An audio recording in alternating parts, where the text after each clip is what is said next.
presentasi ini saya akan melihat khususnya perkembangan dari agama-agama Semitis, ya baik itu tinjauan dari sekte-sekte yang pernah punah, yang pernah ada tapi punah, maupun agama-agama dunia. Tapi tentu presentasi ini kita tidak akan mengukur agama orang lain dari ukuran kita, tetapi justru kita akan menjelaskan posisi kita masing-masing, ya.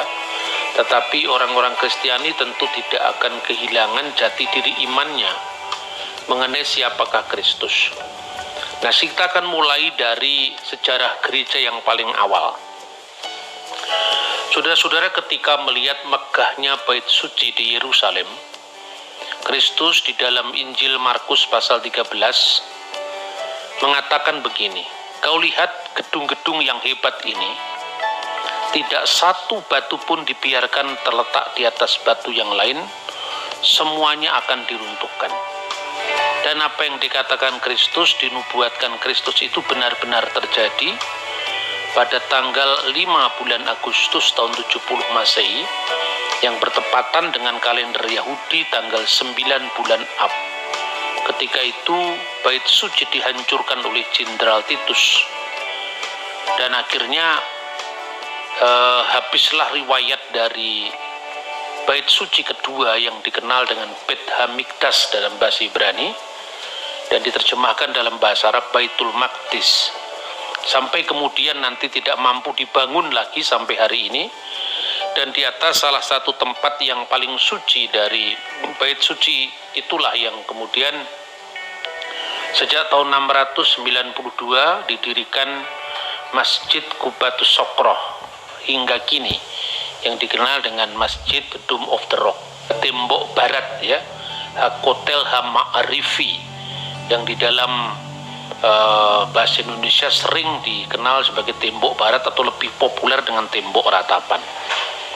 Nah, bagaimana sejarah gereja mula-mula pada tahun 33 itu terjadi di hari Pentakosta Yahudi atau Shavuot, itu terjadi pencurahan Roh Kudus. Lalu disitulah gereja berdiri. Gereja berdiri itu adalah di kota suci Yerusalem.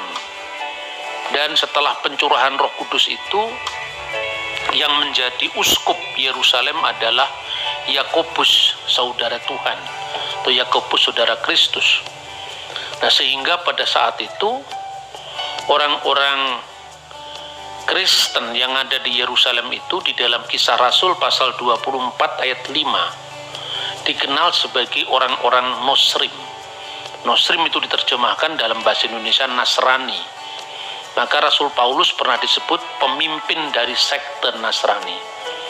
Namun saudara-saudara, nanti pada abad keempat nama Nasrani itu dipakai sebagai nama heresi Kristen, bidat Kristen, yang disebut Nasrani Mandaean.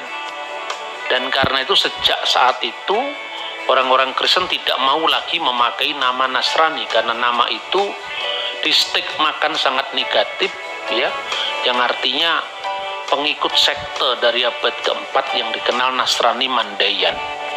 Nah, tetapi Nasrani di abad pertama itu adalah sebutan orang luar terhadap para pengikut Yesus orang Nazaret.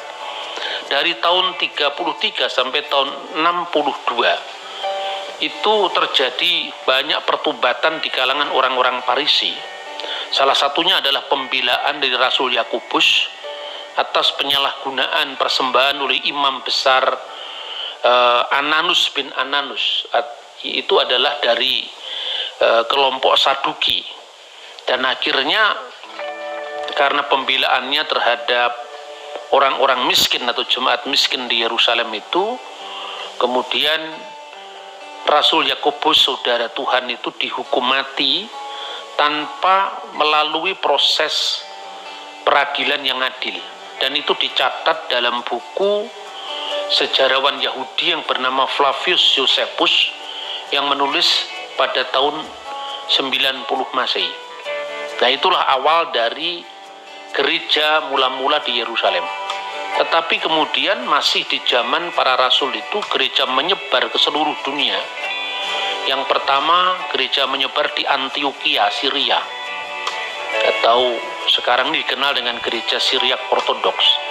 Lalu juga menyebar ke Roma, ketika Petrus dari Antioquia menuju ke Roma bersama dengan Rasul Markus, dan Rasul Markus juga akhirnya mengabarkan Injil di Alexandria, yang sekarang dikenal dengan gereja Ortodok Koptik. Jadi ini adalah persebaran Injil di masa para rasul. Kemudian pada saat setelah terjadinya perang Yahudi itu, kekristenan masih eksis di Yerusalem, dan kepemimpinan gereja masih dijabat oleh orang-orang Kristen yang semuanya masih ada hubungan kekerabatan. Misalnya setelah Yakobus mati syahid atau sebagai martir, digantikan oleh seorang yang bernama Simeon, dan Simeon itu adalah putra Kleopas, dan Kleopas itu adalah adik dari Santo Yusuf atau Santo Yosef atau Alkides Yusuf, suami Maria.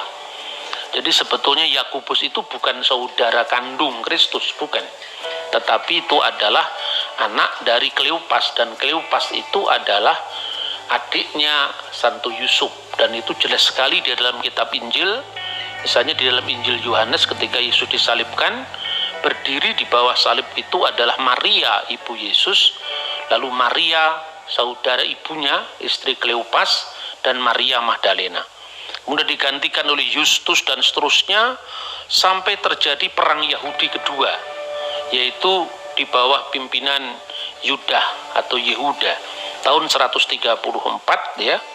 Dan kemudian perang Yahudi pertama berlangsung antara tahun 130 sampai berhasil ditumpas oleh Roma melalui Kaisar Hadrianus pada tahun 135 Masehi. Jadi setelah runtuhnya Bait Allah itu terjadi reformasi agama Yahudi, secara khusus ketika awal-awal di mana Bait Suci itu diperebutkan antara orang Yahudi yang mempertahankan kemerdekaannya di Yerusalem melawan Roma. Saat itu ada seorang rabi Yahudi yang bernama Yohanan bin Zakkai. Dia menilai bahwa peperangan yang dilancarkan oleh orang-orang Silotis, yaitu faksi garis keras dari Parisi, itu tidak akan menang. Maka dia berdamai dengan Roma dengan dia minta sebuah tempat yang jauh dari Yerusalem. Akhirnya diberikan tempat yang dinamakan Yamnia atau Yapne. Disitulah orang-orang Yahudi itu kemudian melakukan reformasi keagamaan. Mereka melakukan studi-studi tentang Torah tanpa bait suci, tanpa upacara korban, karena tidak ada lagi korban persembahan binatang yang dipersembahkan di sana. Yang ada hanya doa sebagai pusat dari peribadatan orang Yahudi setelah runtuhnya bait suci. Sementara pola ibadah bait suci di mana ada upacara korban itu justru dilanjutkan oleh gereja yang dikenal dengan ibadah Ekaristi atau Kudas atau Khidmatul Kudas. Karena itu apa yang ada di dalam ritus bait suci termasuk pembakaran ukupan dan sebagainya itu dipertahankan dengan sangat baik oleh gereja Kristiani ya. Secara khusus kita bisa melihat bagaimana upacara Ekaristi di gereja-gereja kuno ya, termasuk gereja Ortodok Koptik. Ini saudara-saudara, perang Yahudi kedua itu ada ditandai dengan satu klaim bahwa Rabi Akiba itu memproklamirkan Simon Bar Kokhba, pemimpin revolusi, sebagai sang Mesias. Dan itu tentu tidak bisa diterima oleh orang Kristen. Karena bagi orang Kristen, dia mengenal apa yang dikatakan Yesus, karena hanya satu pemimpinmu, yaitu sang Mesias. Tidak ada Mesias lain kecuali Yesus Kristus. Akibatnya menurut catatan dari penulis gereja atau yang dikenal dengan Eusebius dari Kaisarea dan juga ditulis oleh Epifanius dari Salamis, maka orang-orang Kristen karena menolak pendeklarasian Simon Bar Kokhba sebagai Mesias itu tadi, maka mereka kemudian hijrah atau meninggalkan kota suci Yerusalem dan mereka pergi ke salah satu di antara 10 kota yang dikenal dengan Dekapolis, yaitu ke Pela. Nah, di Pella inilah kemudian orang-orang Kristen yang berketurunan Yahudi ini melanjutkan aktivitas mereka. Nah, sementara itu, saudara-saudara, ketika perang sudah dimenangkan oleh Roma dan seluruh orang Yahudi diusir dari kota suci Yerusalem. Tetapi orang-orang Kristen yang berlatar belakang bukan Yahudi itu diperbolehkan tinggal di sana. Itulah akibatnya mulai terjadi perpecahan antara orang-orang Kristen pengikut Yesus dengan induknya, yaitu secara budaya, yaitu adalah orang-orang Yahudi. Maka disinilah bisa dilacak bagaimana nanti perkembangan agama Yahudi setelah runtuhnya Bait Suci yang dikenal dengan Yahudi Rabbinik ya, dan juga kekristenan dengan 5 pusat pemerintahan gereja, yaitu yang ada di pertama-tama di Yerusalem, kemudian di Antioquia, kemudian Alexandria, kemudian Roma, kemudian Konstantinopel. 5 gereja ini. Dan memang sejak awal saudara-saudara, kalau kita melihat ya sekarang dari fakta arkeologi, sesungguhnya pusat gereja pertama di Yerusalem itu adalah tempat perjamuan malam Kristus. Dan menurut Kisah Rasul pasal 12 ayat 12 itu adalah rumah dari Maria, ibunda Yohanes yang disebut Markus. Tempat itulah yang dikenal dengan Senakel. Dan menurut kitab Yakobus pasal 2 ayat 2, di situ ibadah Kristen, tempat ibadah Kristen masih disebut Bet Knesset, yaitu sinagogi. Kemudian pada tahun 1948 ditemukan dalam penelitian arkeologi itu, setelah runtuhnya Bait Suci, dulu biasanya rumah-rumah ibadah itu semua menghadap ke Yerusalem, menghadap ke Bet Hamikdas atau Baitul Maqdis. Tetapi ada perkembangan menarik dalam studi arkeologi mengenai rumah ibadah Kristen mula-mula di kota suci Yerusalem. Setelah runtuhnya Bait Suci itu ditemukan sebuah petunjuk arah ibadah itu menuju ke kubur Kristus, yaitu gereja kubur suci. Dan gereja mulai merefleksikan diri karena Bait Suci itu menghadap ke timur, sedangkan Bait Suci itu runtuh. Maka orang Kristen mengingat bahwa Taman Eden itu ada di timur. Maka kemudian orang Kristen menemukan di bawah bimbingan Roh Kudus bahwa mereka mulai beribadah menghadap ke timur. Dan itu bisa dilacak dari sumber-sumber sejarah, baik itu dalam kitab suci maupun penemuan-penemuan arkeologi. Dan ketika Legiun ke-10 Roma itu pada saat menyaksikan penyerbuan habis kota suci Yerusalem, itu berdiri di antara sinagogi rasul-rasul di Bukit Sion, yang tidak lain adalah rumah Maria, ibunda dari Yohanes yang disebut Markus. Disitulah perjamuan malam terakhir Kristus dilakukan. Disitulah penggantian Yudas Iskariot dengan Matias juga dilakukan. Disitulah pencurahan Roh Kudus juga terjadi. Dan tempat ini tempat yang sangat penting dalam seluruh sejarah gereja kuno. Dan ketika Bait Suci itu tinggal tembok ratapan, justru satu-satunya gereja kecil itu yang bertahan. Dan sampai sekarang kalau saudara menghadiri kota suci Yerusalem, tempat itu dikenal dengan tempat perjamuan malam, yaitu Senakel. Dan tempat itu memang sangat penting di dalam konteks sejarah gereja. Maka tulisan dari Santo Epifanius dari Salamis mengatakan bahwa ketika Hadrianus tiba meredakan pemberontakan Yahudi atau revolusi Yahudi kedua tahun 135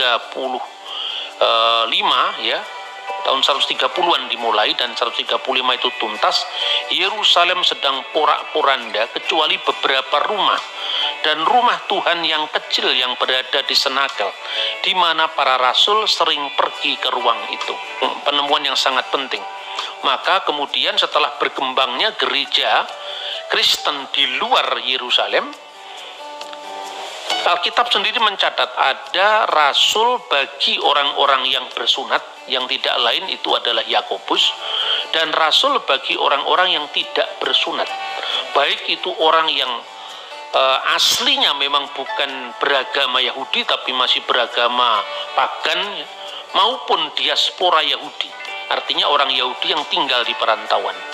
Makanya disitulah Petrus pergi ke Antioquia, kemudian Petrus pergi ke Roma, Markus ke Roma dan ke Alexandria, karena memang sejak saat itu gereja itu beranggotakan orang-orang yang asli Yahudi yang dikenal dengan jemaat yang bersunat, dan gereja yang bukan Yahudi yang dikenal dengan jemaat gereja bagi orang-orang yang tidak bersunat. Dan ketika Rasul Petrus itu memilih dua pemimpin, yang pertama adalah Santo Evodius dan yang kedua adalah Santo Ignatius dari Antioquia. Kenapa dipilih dua pemimpin ini? Karena Evodius itu berlatar belakang bukan Yahudi, sementara Ignatius dari Antioquia itu berlatar belakang Yahudi. Dan rakyat Antioquia sebagai salah satu kota besar di abad pertama itu 20% penduduknya adalah Yahudi, dan itu tercatat dalam tulisannya Flavius Josephus. Maka setelah kemudian gereja itu berkembang kepada jemaat-jemaat bukan Yahudi, sejak zaman Ignatius dari Antioquia itulah kita mengenal ungkapan satu gereja yang kudus, yang katolik, yang rasuli. Jadi satu gereja yang kudus, yang katolik, dan yang rasuli. Ungkapan ini yang kemudian masuk dalam kanun al-iman atau pengakuan iman. Karena memang gereja sejatinya bukan hanya untuk orang Yahudi, tetapi untuk orang Yahudi dan bukan Yahudi.